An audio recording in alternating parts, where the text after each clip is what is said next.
It's a business, okay? Straight up, poverty is a business.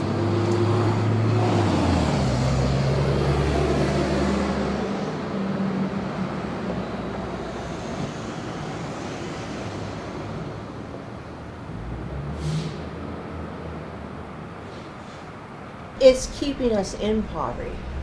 And when you look at it from that point, it's like we want to work, we want to do something, but the system keeps saying, well, you can't do this or you can't do that. This is a rule we have to look at. This is another rule we have to look at. And it's always all these rules. And you're going like, okay, so you're forcing us to stay in poverty.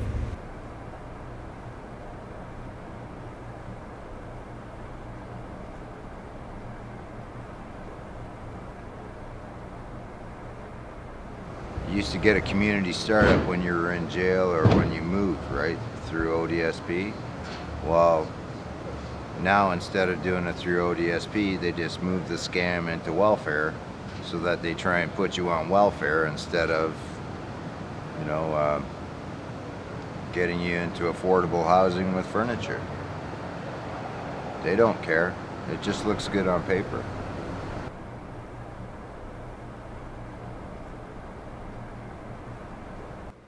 The system right now, as it stands, it really needs some revamping. It's not a bad system, but it's not a good system. It needs revamping. And like you said, it doesn't really look at individuals. So what we need to do is maybe, even if you're going to maintain the current system, allow for more money for the work to be done on the inside with individuals. I mean, I know they're overloaded. They have so many people. But they really do have to give you information, telling you what your rights are, how to go about, you know, getting whatever you're entitled to and stuff like that. It's their job. That's what they're there for. You're not there to just give me a paycheck and then send me on my way. You're there to help me. Oh, sure. Like, I mean, there are people with honest motives out there. I'm not, you know, I'm not disputing that, but out of 100 people, maybe 3 might be pushing for you, and 97 are going, go fuck yourself. We're rich. We don't care about you. If you don't remember the poor and needy, when you were once poor and needy, you will again become poor and needy. The first time I had actually got cut off welfare was because I missed one update appointment, so they cut me off for 3 months. And when they cut me off for 3 months, I had to spend that 3 months actually living on the streets. See, the biggest problem is if you don't have a home, you can't have welfare. They don't pay you.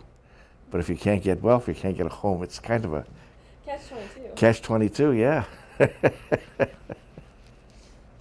It wasn't always easy to walk into a food bank. I think it's probably the hardest thing you'll ever have to do is to admit to yourself or to other people that you need help. And as a parent, you feel like, oh my God, I completely failed my child. You know, I am a parent. I'm supposed to provide for my kids. I'm supposed to give them a better life. And here I am going to a food bank. You're at the mercy of the government.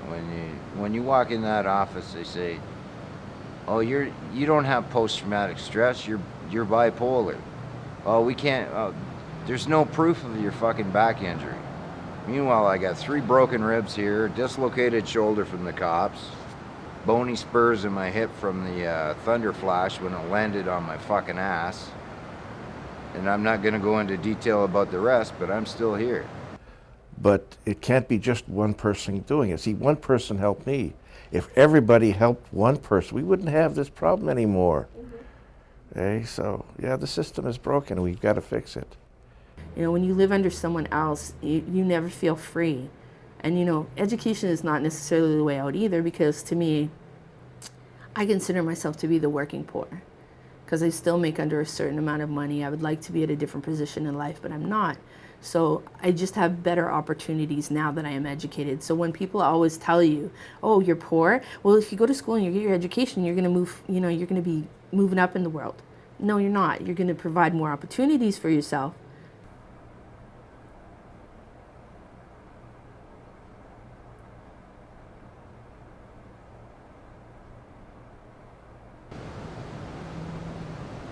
Most people get into that kind of work is because they want to help people. But then you get scumbags that want to be paralegals so that they can, you know, or even doctors Like, a lot of people become doctors because they want to help people, because they want to save life. But a lot of people out there want to prevent life. There's a lot of people out there that kill life. You know, lawyers think, oh, how much money can I make off this asshole? We'll just throw him in jail for 45 days and see what we can do, and then we'll pad the bill. Make sure that at the end of his probation, at the end of the 3 years, you pick him up again for pissing on a public sidewalk. You know, I do know people who became lawyers and et cetera in Toronto because they care about people. And she told me, you know, it's girls like you that make this society bad, and, you know, your poor choices are reflected on society, and you take money from me. No trust, no respect, do the minimum, say nothing, engage nothing. Because that one individual made such a horrible impression on my life. And it hurt me so bad as the individual, because I'm already struggling. I already have enough problems. And then I have this individual who could, like, pull the rug out from under my feet, treat me like that. And I could do nothing at the time. I was young. I didn't know that I had rights. I didn't know that I could report her. I didn't know that I could make a fuss. You know what I mean? Because with her word against mine, she's a professional. She knows she's in charge, right? Well, she wants, because as proof that I'm on casual and on call, she wants a record of employment from my work. I didn't even want my work to know I was on welfare, because a lot of companies these days prefer somebody who's, you know, steady, got a home, a car, a family. They look at people on assistance as, you don't need this job. You know, you don't have to come in. If you don't want to come in, you're not going to come in. And she's given me no choice but to tell my bosses that I'm on assistance.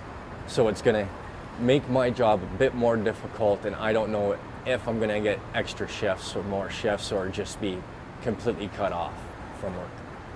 That kind of work requires much dedication and much passion, because your rewards or benefits that come from it, I might not ever live to see the benefits or the rewards of all my hard work, because it doesn't happen overnight, right? It's a structural thing that takes a long time for people to recognize the problems. It's what motivates you. You got to ask yourself that question. Forget about the title. Forget about paralegal. If you're motivated by money and paying off your student loan more than you are motivated about getting to the truth of the matter, you shouldn't be a lawyer. And not everybody fits in the same mold, you know. We're not all the same kind of person. People in poverty is not all the same. We're all completely different in what we strive for. Caseworkers, after a while, begin to look at everybody, because there are people who are dishonest. I mean, you hear about it all the time. One woman collecting 75 checks a month from welfare. And eventually they start thinking everybody's crooks. They really do. Eh? It is unfortunate. It's like everything else. One bad apple ruins the whole basket. Eh? But that's not the way it is. Eh? We're not fruit, we're human beings. And that bad apple is not me.